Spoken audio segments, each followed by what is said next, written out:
Before we move on, I'd like to take a moment to talk about someone who's very important and influential to this Roth IRA initiative. Jonathan Clements was a well-known financial advisor and personal finance columnist for the Wall Street Journal. Jonathan's vision and generosity are a big part of why we're able to present this workshop to you today.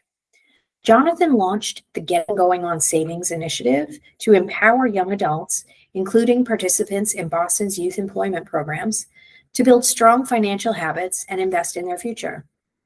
Jonathan's legacy lives on through this initiative, helping the next generation to build lasting financial success. You should recognize that you are taking control of your financial future by taking part in this workshop today.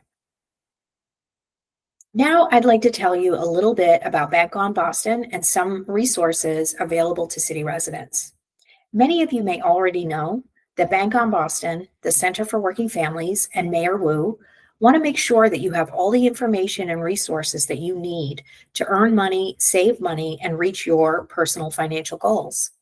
At the end of this session, I'll give you additional information on some great things that you can take advantage of through the Center of Working Families, like free financial coaching, help with filing your taxes and reviewing your credit score, and many other things. You can always contact me after the presentation or at any time in the future if you have any questions about any of the things that I just mentioned.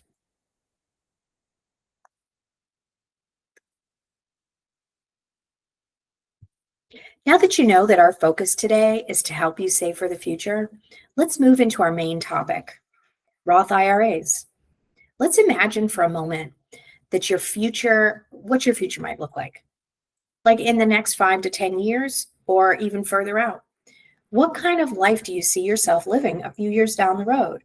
Maybe you want to pursue education and job training, buy a car, or save for a condo or a house.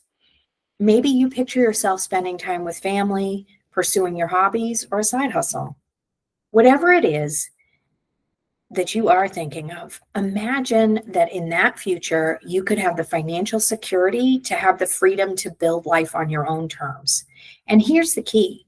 The choices you make now can help make that future a reality. At this point in time, you might be thinking, why are we talking about the future when I just started working? Which is totally fair. But here's the secret. The earlier you start saving, even a little, the more your money can grow because of something called compounding over time.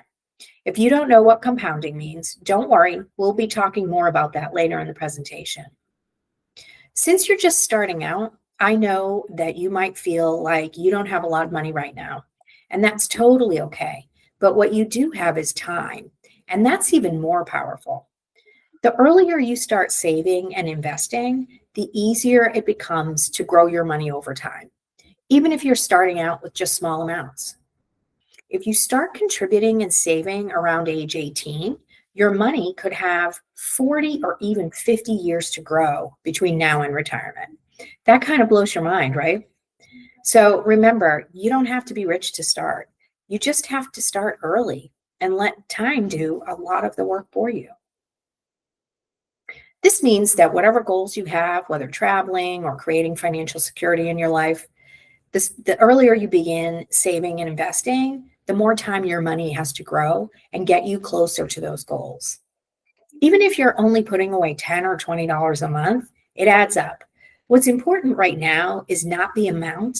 It's about building the habit and letting time and compounding do the heavy lifting. You don't have to wait until you're making more to get started. Now, let's talk about 3 key concepts that I want to introduce today. They are compounding, diversification, and inflation. I'll start with a high-level overview, and we'll break them down in more detail on the next few slides. The first one is compounding. It helps your money grow faster over time. Secondly is diversification. It helps protect your money by spreading it out across different investments. And finally, inflation. It's something that makes everything more expensive over time. Prices rise. If your money isn't growing, it's actually losing power. Now, let's take a little deeper dive and circle back to compounding. When you invest your money, it has the chance to grow through what we call returns. Think of it like earning interest. Over time, this growth starts to speed up. You're not just earning money on what you put in, you're earning money on your earnings too. Every time more is added to your account through returns, interest, or more of your own contributions, the next round of growth is based on that new bigger number. Let's look at this example. Say that you invest $100 in January. By the end of the year, it may grow to $108. Now, in year two, you're not just earning on that $100 you started with, you're also earning on that extra $8. So you start year two at $108. This may not sound like a huge difference at first, but over years and decades, that really adds up. That's why starting early is so powerful. The longer your money has to grow, the more compounding can work for you. Next, let's talk more about diversification. Think of diversification like creating a playlist. You wouldn't just listen to one song on repeat, right? In investing, you also want a good mix. If one investment is down, others might be up. When you invest, you want to make sure that you have a mix so you can grow your savings while reducing risk over the long term. And finally, the third concept on our list is inflation. This means that prices go up over time. Let me give you an example of how that can impact you. That candy bar that you can get today for $2, it might cost $205 next year. Same candy, higher price. That means your money buys less over time if it's just sitting around. So why does this matter for saving? Think of it this way. If you keep your money in a regular savings account that only earns a tiny bit of interest, like less than 1 or 2%, inflation can slowly eat away at its value. You might still have the same number of dollars, but those dollars won't stretch as far in the future. So now that you know how powerful compounding, diversification, and protecting your money from inflation can be, one of the best tools that you can take advantage of to grow your money is something called a Roth Individual Retirement Account, also known as a Roth IRA. Now let's break down what a Roth IRA actually is and why it's a big deal, especially for young people. A Roth IRA is meant to be a retirement account, although there are some other ways that you can use it long before then that you may find more relevant to you at this stage in your life. And we will talk about those ways in just a few minutes. But for now, let's keep in mind that it's supposed to be an account for the long haul. That means it's not necessarily for spending in the short term. It's for saving money now so you'll have it later in life. A key feature of the Roth IRA is the tax break. So the way it works is that you put in money that you've already paid taxes on, like money from your paycheck. This is called the after-tax income. So you're not getting a tax break right now, but that sets you up for a huge break later. Once your money is in a Roth IRA, it can grow tax-free. That means that all the investment earnings, meaning the interest and the returns, you keep it all, as long as you follow the rules when you decide to take it out. So even if you're starting with just a little, this account gives you a way to grow money for your future without losing chunks of it to taxes later. That was a lot of information. Let's take a breather and see if you can remember. What does compounding mean? What do you think is the best answer? Do you think it's A, your money disappears, B, you earn returns only one time, C, you earn money on your contribution and on the interest it earns, or D, it's just another word for budgeting? The best answer is C. You earn interest on your contribution and on the interest it earns. Essentially, compounding means your money is growing on top of its own growth. It might start small, but over time, it picks up speed. You guys are obviously still with me, and I appreciate it. We know that saving for the future is hard, especially when you're just starting out. Most people your age are focused on school and jobs or just paying for clothes and food. Roth IRA accounts were created because the US Congress recognized that saving for the long term can be tough, So they created these special retirement accounts, like the Roth IRA, to make it a little easier by offering tax benefits. As I mentioned earlier, the government won't tax you on the money that you earn in your Roth IRA as long as you follow the rules. That means if you put money in your Roth IRA now, it can grow for decades. And when you need that money, you can use it without ever paying income tax on the investment growth. It's like planting a seed now that can grow into a tree. And when it's finally grown, it's all yours tax free. Now, all of these things that we've been talking about, like time, compounding, and tax benefits, they're the reasons that make a Roth IRA such a great option for young workers. Other great reasons that Roth is great for young people are some of the exceptions that come long before retirement age, the ones that I've been hinting at. These exceptions mean that if you follow the guidelines, you can use your Roth IRA money to support other important things in your life. Things like going to college or career training, buying your first home, or handling an emergency. A Roth IRA can actually help cover some of those costs. You can think of a Roth IRA as flexible savings for life. There are additional exceptions beyond education and first-time home buying. You can check the IRS website to learn more. But for today, I wanted to focus on just a few exceptions that I thought may be most important to you at this point in your life. So let's walk through a few of those things that might matter to you in just a few years.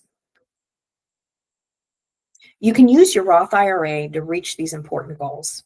The IRS allows for some exceptions for early withdrawal. For things like school, you can use Roth IRA money for qualified educational expenses, such as tuition, books, supplies, and as long as you're enrolled at least half time, even room and board, without paying the 10% early withdrawal penalty. Your contributions can always be withdrawn, tax and penalty free.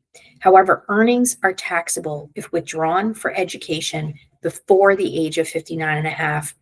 Another Roth IRA exception applies when you're buying your first home. You're allowed to withdraw up to $10,000 of earnings once in your lifetime without paying the 10% early withdrawal penalty. If your Roth IRA has been open for at least 5 years, that money is both tax-free and penalty-free. If it hasn't been open for 5 years, it's still penalty-free, but you will owe some income tax on the earnings. Let's talk about some facts around what you can contribute. The IRS sets some ground rules for what you can put into your account. You must have what is known as earned income to contribute. That's the money that you earn through a job. But the contribution itself does not necessarily need to come directly from your paycheck. You can also use gift money as long as you earned at least that amount during the year. So whatever you put into the account cannot exceed your earnings for the year. The IRS sets a contribution limit. That means the maximum amount that an individual can put into the account every year. In 2025, it happens to be $7,000 for anyone under the age of 50. However, you should keep in mind that your contribution cannot exceed your total income for the year. This is very important. Here's an example. Say that you made $2,000 this year through your part-time job. Well, that's going to be your personal contribution limit for the year. You cannot add money from your savings account or a gift to meet the full $7,000 limit. You can only put in that amount equal to your annual income, which in this case is $2,000.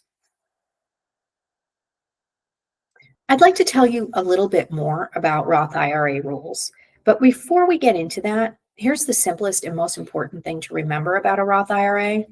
Your contributions, which is the money that you deposit, can always be withdrawn anytime, tax-free and penalty-free. This is what gives Roth its flexibility. Where people run into trouble is not with the contributions, but with the earnings. The earnings have rules, and that's where penalties can apply. We'll review those rules in the next slide. A Roth can be a helpful backup in an emergency, but it's still meant to be a long-term savings tool. The longer the money stays in, the more it can grow for your future. Now, let's talk about the rules that apply specifically to the earnings. which is the growth on your contributions. To withdraw earnings without taxes and penalties, you generally need to meet two requirements, which I've mentioned earlier, but let's review them now. Those two requirements are that you're 59 and a half or older and that your Roth IRA has been open for at least 5 years. This is what the IRS calls a qualified distribution. If you take earnings out before meeting those requirements, you could owe income tax, a 10% penalty, or both. However, there are those few IRS exceptions that remove the 10% penalty, like buying your first home or certain educational expenses. These exceptions make the withdrawal penalty free, but they usually do not remove income tax on the earnings unless you also meet the age and 5-year rule. So the big picture is contributions are always accessible to you. Earnings have rules and possible taxes and penalties. So when in doubt, it's smart to check the IRS website or call your financial provider before taking money out. Now, remember we talked earlier about the power of starting early? This graph shows why your age right now gives you a huge advantage. Let's say 3 different people each put the same amount of money into a Roth IRA every month.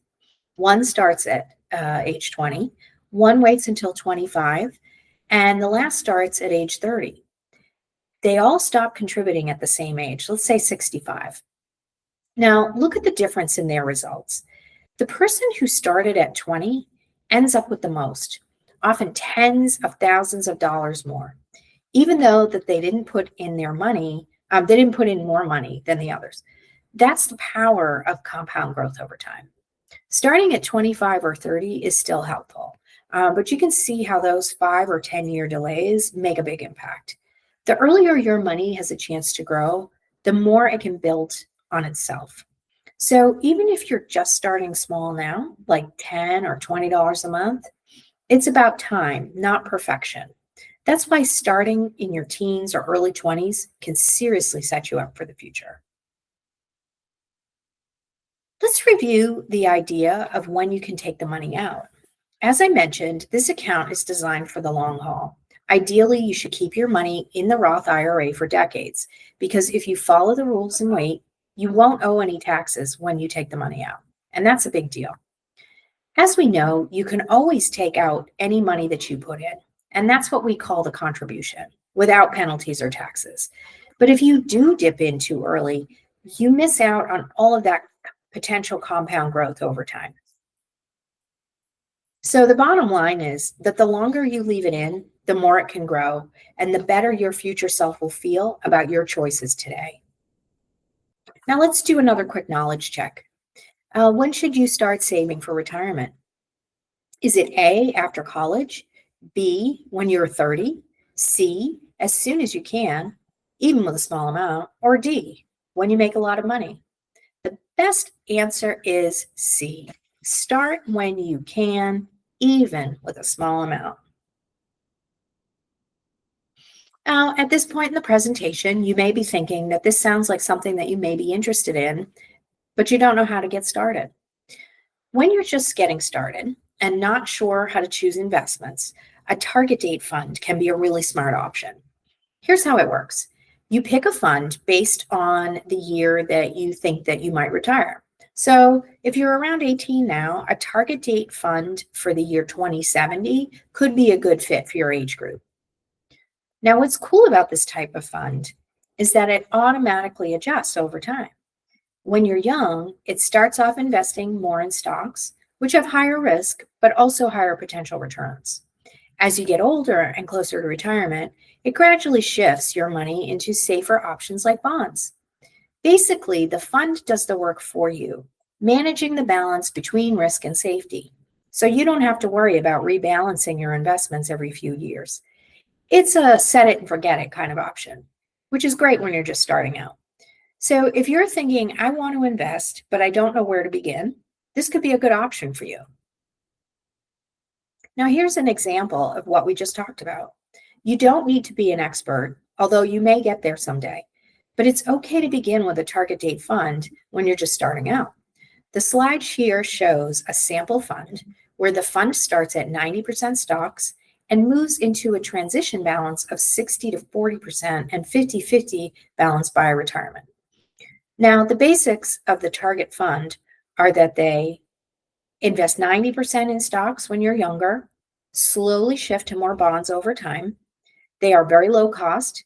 For example, this particular fund shown here is currently at 80 cents per $1,000 per year. Now, you should always check the fees for whatever provider you choose because they can vary a little bit by provider, but generally they are around this amount and generally pretty low. Now, I've told you a lot about the benefits of a Roth IRA, so it's important for me to review some of the risks of investing that you should be aware of. All investing is subject to risk, including the possible loss of the money that you put in, which we know is the contribution. And also be aware that fluctuations in the financial markets may cause declines in the value of your account. Your account value could go up or down depending on the stock market. And this is normal. Over time, the market has historically gone up. That's why starting young is powerful.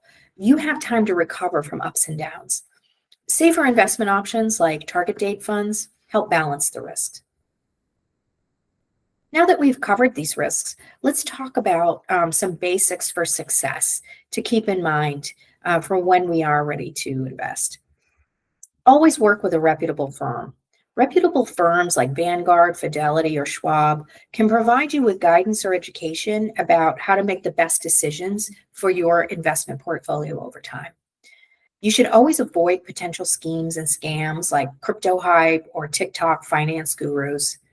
And for best results, don't pull your money out of the Roth IRA unless you absolutely need to, like for important life events or emergencies. Only you can decide how you would like to invest your funds. We recommend consulting a financial representative at your brokerage who can explain the different options and the different elements of risk in more detail. Now, as we wind down, I want to call out some of the key takeaways. You don't need a lot of money to get started. Even if you're just setting aside a few dollars, starting early makes a big difference. So these are the things that you should remember. Start saving early. Every little bit helps. Even $20 per month can bring you closer to your goals over time. Setting up an automatic payment, if you have a regular paycheck, can make savings pain-free. Remember, you can withdraw contributions without penalty, but you will have tax penalties if you take your earnings out before the 5-year rule or before the age of 59 and a half. Always choose to work with a reputable firm. So whether it's today, next week, or next year, just remember to start small, start early, and stick with it. You have everything it takes to build a strong financial future. And today you took the first step by learning about it through this workshop. So I really want to thank you again for attending. We have just a few last things to cover before we break. I want to tell you about some valuable resources through the City of Boston. We know that managing your finances and saving for the future is hard to do alone. Mayor Wu and the City of Boston provide free, safe resources to help you take control of your personal finances. Like if you need a checking and savings account, we can help you find the right one. If you'd like to learn more, speak to me after the presentation or email me at any time at bankonboston@boston.gov. You know, the City of Boston can also help you with your credit score. Having a strong credit score is really important. It can affect your ability to rent an apartment, buy a car, or even apply for some jobs. And here's the good news. You're never too young to start building it. So that's why the Center for Working Families is offering a free, safe, and really helpful service called a financial checkup. You can meet one-on-one with a trained credit professional, either in person or virtually. You'll learn if you have a credit score, what's on your report, and how to start building or improving your credit. It only takes 15 minutes, and it's a great first step toward building a strong financial foundation. We also offer free financial coaching for those 18 and up. Coaching focuses on budgeting, saving, and planning for short and long-term goals. Our coaches also help with resumes, practice interviewing, and job search. Coaching is free and can be done in person or via Zoom. Typically, an individual meets with a coach for a half an hour, for an hour every week based on your schedule. If you are interested, please email Antonia Benson at boston.gov for more information. That's antonia.benson@boston.gov. She can set you up with an appointment or provide you with further information. Now, if you'd like to learn more about investing or other financial topics, we encourage you all to take a look at the Khan Academy's free financial literacy course online, where you can learn more about investing and other financial topics that are of interest to you. And lastly, I just want to thank you for joining us. If you have questions today or at any time, please reach out. Don't hesitate. Again, my name is Nora, and I can be reached at bankonboston at boston.gov. Thanks again for joining us today.